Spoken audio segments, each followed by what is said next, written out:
Grappling has and always will overpower striking, okay?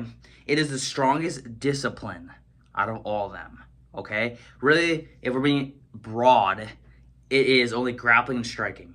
If you had to pick one, grappling is the way to go in a fight overall, okay? And in this video, I'm going to be talking about specifically which fighters have shown that grappling overpowers striking, and also just breaking down why it overpowers striking, okay? So starting off with grapplers versus strikers in a street fight. So everybody always asks, okay, in a street fight, who wins? A grappler or a striker? I remember I was watching Bradley Martin's podcast like a while ago. This was forever ago.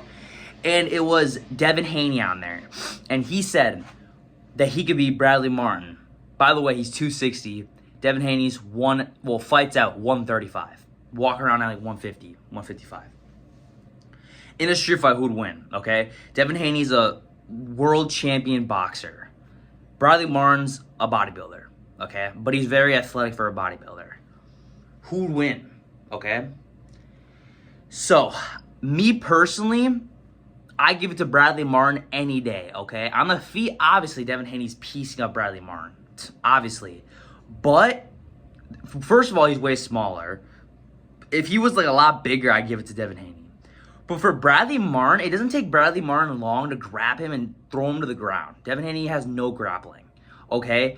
And he used the narrative that, oh, okay, so I'm just gonna hit you with one punch and KO you. And he would say, Bradley Martin was like, I can eat one punch. I'll take you down then. And he was like, you don't know how many punches I can throw in like 1 second. It's like, dude, you can't really realistically throw that many, okay? You can maybe throw like 2 to 3.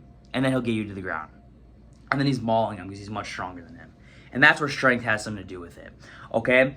But grapplers have the upper hand. Not saying Bradley Martin's a grappler. I'm just saying that's what he was saying he was going to do. That's just some like a story that has something to do with this topic.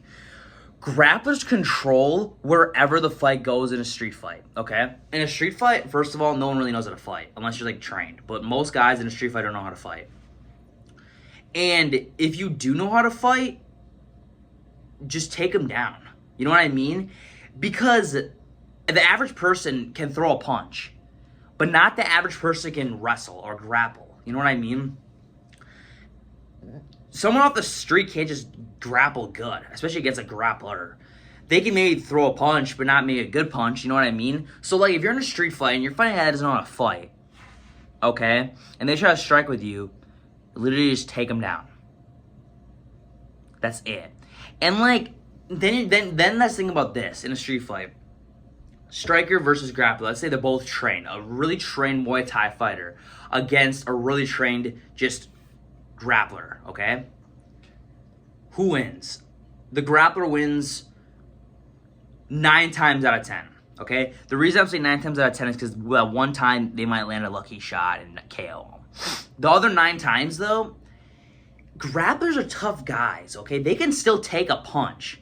You know what I mean? Like, they're not like pushovers. They can still take a punch. So if they're going in for a takedown, and they're not, by the way, they're not going to also just shoot for a takedown most of the time. They're going to set it up. They're smart and they're fast. They're not just going to shoot for a takedown stupidly. And in a street fight, they're going to throw a little punch and then go for that takedown right away. They're not just going to go for the takedown. And if they're really that good at grappling, they'll be able to take them down. But then you think about the strikers throwing that flying knee, just countering that.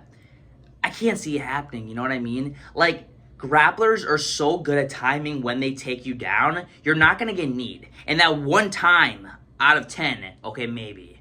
But it's not really likely. They're going to be able to set it up to be able to shoot on them, and then once they get to the ground, the striker's not going to know what to do. Like I said, the average person can throw hands, okay? The average person cannot grapple, and that's the difference, okay? Like I said, able to hold them down, not really able to do anything when they're on the ground. I mean, the striker's just screwed at that point, and they won't be able to get back up. You know what I mean? Especially if they're just a striker. I mean, MMA fighters are different, because then they maybe could defend it, get back up. But just a striker is screwed. And like I said with Devin Haney, strikers always use the excuse, oh, I'm just going to KO him in one punch. But the thing that everyone's got to get is that in a street fight especially, you have so much adrenaline that one punch isn't going to do anything. That 2-3 punches isn't going to, it might hurt a little, but they have so much adrenaline, they're going to take them down. If a grappler wants to get someone to the ground, they will get him to the ground. You know what I mean? They're going to get him to the ground. No question. Yeah, that's just facts. You know what I mean? I don't have nothing else to really say about it. Like, strikers are always saying, okay, I'm just going to piece him up, KO him, that's it. It'll be fast. But what they don't get is that grapplers, they both have adrenaline, obviously, but grapplers, they can take at least 1 or 2 punches, and then they're going to get them, and once they grab them, they're done. That's it. They control where the fight goes. You know what I mean? They control it. They know, okay, the strikers know, okay, I have to stay on my feet. I have to stay on my feet. The grapplers are thinking, okay, I got to get him on the ground, but I can throw hands a little bit to like, mask that I'm about to take him down. You know what I mean? Or, like, set up that I'm about to take him down. So that's my opinion on a grappler versus a striker in a street fight. And also, street fights only last for like an average of like 15 seconds, and most of them go to the ground because none of them know how to throw hands. So whoever's the better grappler is going to win, okay? Moving on to grappling versus striking in MMA now. Not street fights, okay? Street fights are way different, obviously.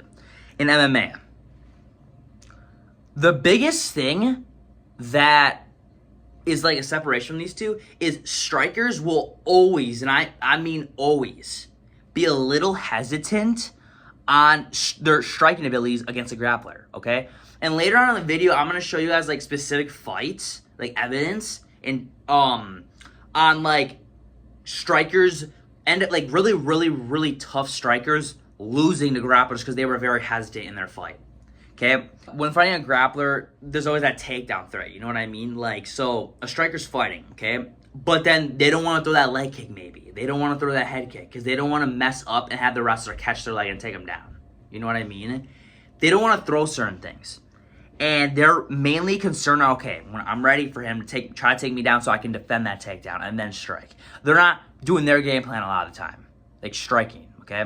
And when they do, they're even more screwed because then they're not paying attention to the takedown and they're going to get taken down. And yeah. Like I said, if a striker can't one punch KO a grappler, the fight is over. Okay? The fight is over. Big example. Ilia Topuria. Okay?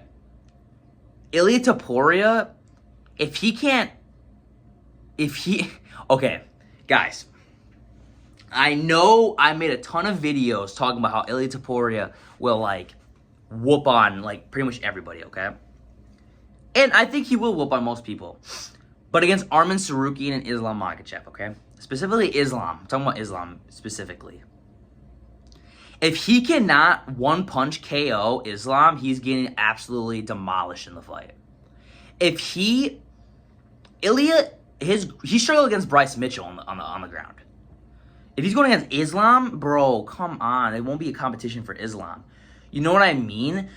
So, like, it depends. So, like, if Ilia is able to go out there and, like, I'm using this as an example. If the striker, Ilia, is able to go out there and one-punch KO Islam, obviously he wins. But if he's not able to do that, okay, Islam is able to strike. Obviously, he's stronger in the grappling department, but he's able to strike, okay? So he'll strike leading into his grappling, his takedowns. But if Ilia can't one-punch KO Islam and he gets taken to the ground, he's absolutely screwed, okay? He's screwed. And I know Ilia's not screwed. Ilia's not defenseless on the ground, but compared to Islam, against Islam, kind of is. You know what I mean? Ilia has good wrestling, has a good base in wrestling. He has decent jiu-jitsu, but compared to Islam, it's not really considered good, okay? So that's what I mean, though, when I say striker, if they can't KO him in one punch, they're screwed. Once taken down, most likely won't be going back to the feet until the next round. Khabib Nurmagomedov versus Conor McGregor.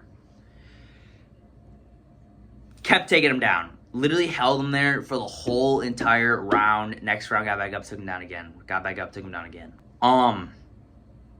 that's just how it goes. I mean, I know it's really boring to watch, but that's how it goes with the art, okay? Grapplers are more dominant, okay? And that just I mean, unless, like, obviously some MMA fighters are able to get up, like, when they're on the ground. But a good amount of them are stuck on the ground when they're, like, taken down and stuff. But another thing is every UFC grappler can somewhat strike to lead them into a takedown, okay? I can't name one. Okay, so a lot of grapplers can also throw hands, you know what I mean? But a lot of grapplers aren't that good at striking. But they're in the UFC. They're decent enough at their striking that they're able to lead that into their takedown. You know what I mean? Like, in street fights, it's different. Like, if you're just against a wrestler, some wrestlers can't throw hands. But, like, an MMA fighter, they're able to do pretty much everything halfway decent. So if you're a grappler, you're able to somewhat throw hands to lead that into shooting for a takedown or tripping them or getting, like, just grabbing them overall. You know what I mean? So that's another thing. A lot of MMA fighters aren't that good at grappling. So once they get to the ground, they're screwed. But most grapplers are decent at striking, okay? And a good grappler can hold down a striker. A good grappler. If they're really good, they're able to hold down a striker for, like, the whole fight. Land some ground and pound, throw up submissions, okay? They're able to do that. Merab Dvalishvili versus Sean O'Malley. He's able to hold him down. That's how it is. You know what I mean? That's just all these points I'm making shows that grappling beats striking any day in a street fight or MMA. I've seen MMA, that lucky shot 9 times out of 10 grapplers win, but that one time, that lucky shot. You know what I mean? But moving on to some of UFC's most dominant fighters, okay? I'm going to be talking about the most dominant fighters right now. And then next, I'm going to be talking about what I was talking about before on fights where grapplers show that they just overpower strikers, okay? But some of UFC's most dominant fighters. Khabib Nurmagomedov, okay? At the end of the slide, you guys will understand where I'm getting at with this. Khabib Nurmagomedov, he was undefeated at the end of his career. Obviously, he retired very early. His mother's wishes, don't blame him. Prior lightweight champion, one of the longest undefeated streaks in UFC history. He is one of the best to ever do it. Probably the most dominant fighter ever, okay? Islam, like, skill for skill, most dominant fighter ever. Islam Makhachev, prior lightweight champion, still would be lightweight champion if he wouldn't have moved up to welterweight, okay? Or is trying to move up to welterweight. 15-fight win streak, 27-1. I don't have to say anything else about that. You know what I mean? He's a dominant fighter. Daniel Cormier, also. Hall of Famer. Obviously, I don't got to say much about Cormier. He's a beast. Hall of Famer. Obviously, was a insane college wrestler, too. 2-division champ, light heavyweight, heavyweight. 2 hardest weight classes because they're big guys. It made other wrestlers look like little kids. If you get what I'm meaning, him fighting Dan Henderson. If you watch back that fight, Cormier versus Dan Henderson, bro literally picked him up and chucked him across in the middle of the ring. Okay? Don't really gotta say much more. He makes Dan Henderson is known to be a great wrestler. Not in that fight. Okay? He just showed that he's better than him. Okay? Kamaru Usman. Usman is the second best welterweight to ever do it. Okay? 15-fight win streak.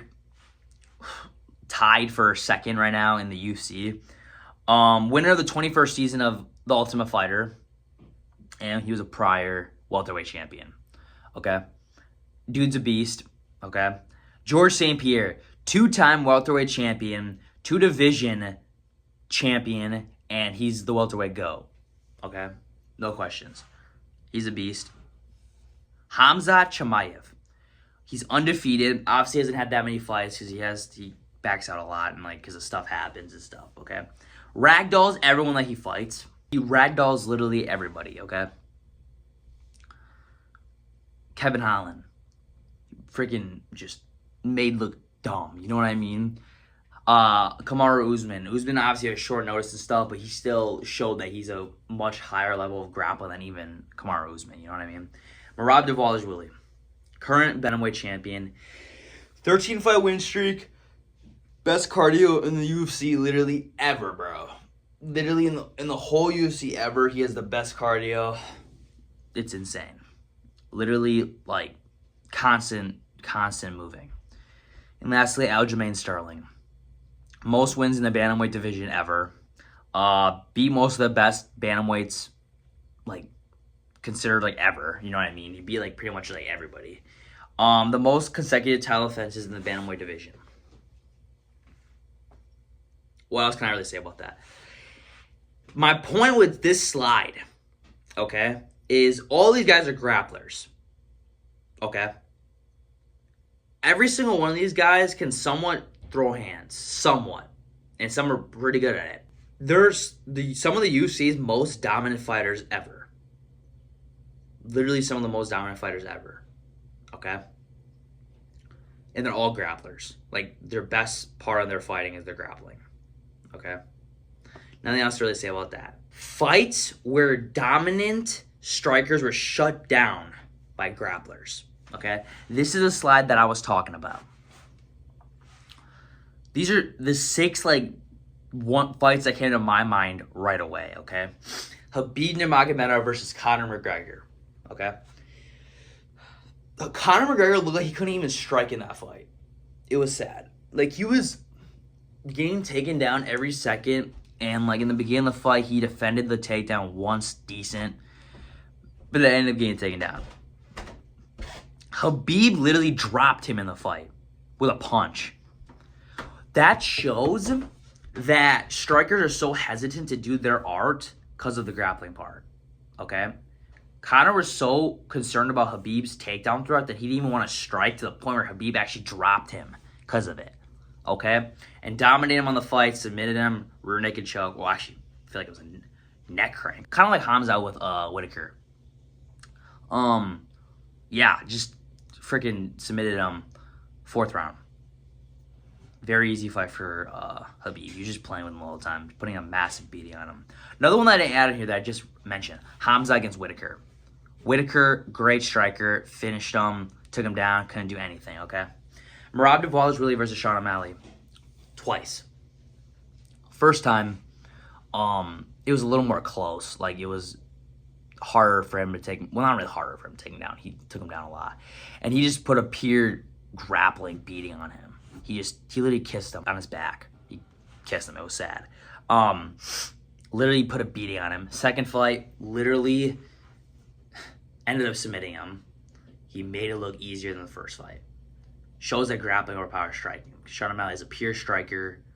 Great takedown defense. Still couldn't defend Merab's takedowns because he's that good of a grappler. Magomed Ankalaev versus Alex Pereira. Okay, this fight is a big one. Everyone wants to know that Alex Pereira, he's knocking out everybody, okay? He's great striking, okay? But then he fought a guy, Magomed Ankalaev, who also has great striking, but then has way better grappling than him, is known as a grappler, okay? He was so scared of that takedown throughout the whole fight that he was so hesitant in his punches. It's so obvious that he was so hesitant. And Magomed Ankalaev was actually piecing him up on the feet, almost knocking him out, because he was so hesitant about that takedown threat. So this shows that if you're a good grappler, you're going to probably beat the striker because they're so worried about that takedown threat that they don't even want to strike themselves because they're ready for that takedown defense. You know what I mean? Magomed literally pieced up Pereira on the feet when that is where he's the best at, okay? Because of that takedown threat and his grappling overall. George St. Pierre versus Carlos Condit, okay? Carlos dropped him once in the fight. Didn't really do much when he got him to the ground. GSP got right back up. It was just a boring fight, but bro, he just took him down and ground and pounded the crap out of him, laying on him. Pure dominance in that fight. Pure dominance. It was sad to watch because I love Carlos Condit. But he put a pure beating on him, grappling the crap out of him, ground and pounding. That was it. Shows how much grappling helps. Daniel Cormier versus Anderson Silva. They were both older at the time, okay? But Anderson Silva still had it, the striking in him. But against Cormier, bro, He got taken down right away, laid on. Cormier's way stronger, way much better grappler, laid on him. Okay.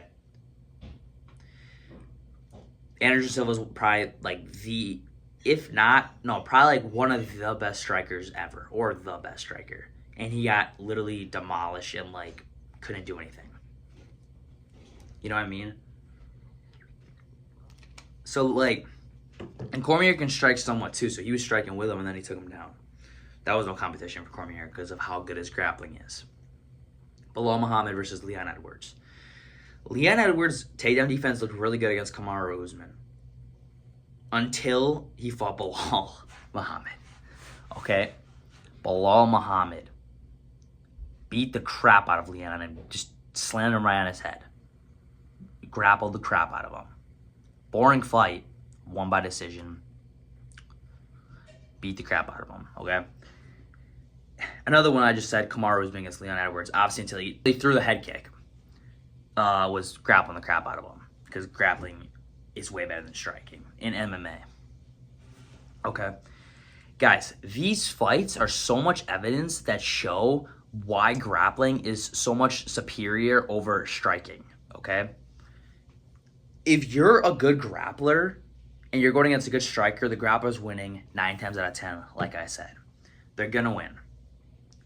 It's common sense in my opinion. Grappling is on top. Just because there's one boxer, Ilia Topuria, coming up does not mean that boxing is on top. I saw Kenny Okoye going on about how boxing is the new best base for MMA. That's a bunch of BS. It's not. It's just not. A good boxer is not going to do anything in MMA. They're going to get taken down. But yeah, guys, that was this video. I really hope you guys enjoyed the video. I'm so sorry, guys. I've been very busy lately. I know I've been posting the past couple of days. Obviously, as you guys know, life happens. Stuff's been going on, you know. I'm trying to post as much as possible, but obviously some of us can't get to it. But I'm going to keep being consistent. I'm not going to ever stop posting. I'm going to keep posting as much as I can. Keep watching these videos. Keep putting the views up, guys. Keep liking. Please like, comment, share, and subscribe. Let's get me to 100 subscribers, guys, so we can keep going up. I'll keep posting, guys, for sure, though. Don't worry about it.